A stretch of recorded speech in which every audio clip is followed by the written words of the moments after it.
Petroleum levy کے نام پر بھتہ tax وصول کیا جا رہا ہے۔ 7 اگست کو پورے ملک میں سڑکیں بند کر دیں گے۔ حکمرانوں کو پیٹرول کی قیمتوں میں اضافہ واپس لینے پر مجبور کریں گے۔ امیر جماعت اسلامی کراچی منم ظفر کا اعلان۔ میئر کراچی پر بھی خوب گرجے برسے، کہا معمولی بارش سے انتظامیہ کی نااہلی سامنے آ گئی، کراچی میں پھر اربن فلڈنگ کا خدشہ ہے۔ میئر کراچی باتوں کے سوا کچھ نہیں کر رہے۔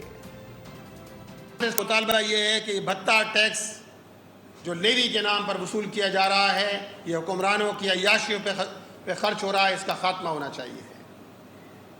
اور جماعت اسلامی، ہم پچھلے پورے عرصے میں جماعت اسلامی نے اس موضوع پہ بات کی ہے، ہم نے شہر شہر احتجاج کیا ہے، اور امیر جماعت اسلامی پاکستان نے اس بات کی کال دی ہے کہ انشاءاللہ تعالیٰ 7 اگست کو پورے پاکستان میں سڑکیں بند ہوں گی، پورے پاکستان میں احتجاج کیا جائے گا، اور حکمرانوں کو مجبور کریں گے کہ پیٹرولیم لیوی پر یہ بھتہ ٹیکس کا خاتمہ ہو۔ یہی پیپلز پارٹی وفاقی حکومت کا بھی حصہ ہے، مسلم لیگ نون اور یہ سب جو ہے وہ حکومت میں شراکت دار ہیں، وفاقی حکومت کا حصہ ہیں، یہی بجٹ پاس کرتے ہیں، یہی سارے فیصلے کرتے ہیں، یہی ایم کیو ایم سب مل کر جو ہے وہ حکومت کا حصہ ہوتے ہیں، یہی سارے فیصلے کرتے ہیں، اور یہ فیصلے عوام پر مسلط کر دیے جاتے ہیں۔